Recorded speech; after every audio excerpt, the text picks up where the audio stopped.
అపూర్వ కృష్ణప్రసాద్ చేతిని నలగొట్టడంతో ఇకప్పుడు తన చేతికి గాయమయ్యి రక్తం చాలా పోతుంది. దాంతో కృష్ణప్రసాద్ని హాస్పిటల్లో అడ్మిట్ చేస్తారు. కృష్ణప్రసాద్ హాస్పిటల్లో ఉన్న విషయం తెలుసుకొని శారద, భూమి ఇద్దరు కూడా హాస్పిటల్కి వస్తారు.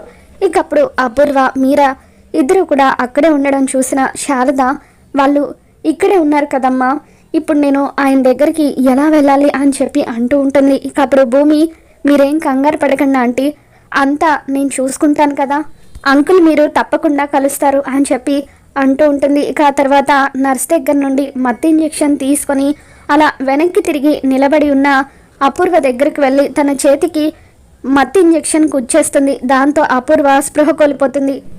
మీరా కంగారు పడుతూ, వదిన ఏమైంది వదిన అని చెప్పి అక్కడున్న నర్సును పిలిచి, మా వదిన సడన్గా స్పృహ కోల్పోయిందని చెప్పి అంటూ ఉంటే నర్సు వచ్చి తనని లోపలికి తీసుకుని వెళ్తుంది. మీరా అపూర్వ అక్కడి నుండి వెళ్ళిపోగానే, ఆంటీ మీరు లోపలికి వెళ్ళండి అంటూ భూమి శారదని కృష్ణప్రసాద్ ఉన్న రూమ్లోకి పంపిస్తుంది. శారద, నువ్వెందుకు వచ్చావు ఇక్కడికి, వాళ్ళు చూసారంటే మళ్ళీ నిన్నేమైనా అంటారు అని చెప్పి కృష్ణప్రసాద్ కంగారు పడుతూ ఉంటాడు. ఇకప్పుడు భూమి ఎవరు రాకుండా ఆ రూమ్ బయట కాపలా కాస్తూ ఉంటుంది. శారద కృష్ణప్రసాద్ చేతికైన గాయాన్ని చూసి బాధపడుతూ అలా కన్నీళ్లు పెట్టుకుంటూ ఉంటే ఇకప్పుడు కృష్ణప్రసాద్ తన చేతికైన గాయం నుండి రక్తాన్ని తీసి ఇక అలా శారద నుదుటున బొట్టు పెడతాడు. తర్వాత శారద వచ్చి భూమిని ప్రేమగా హగ్ చేసుకుంటుంది. ఇక అలా మొత్తానికి భూమి అయితే పెళ్లి రోజున కృష్ణప్రసాద్ని శారదాని ఒకటి చేస్తుంది.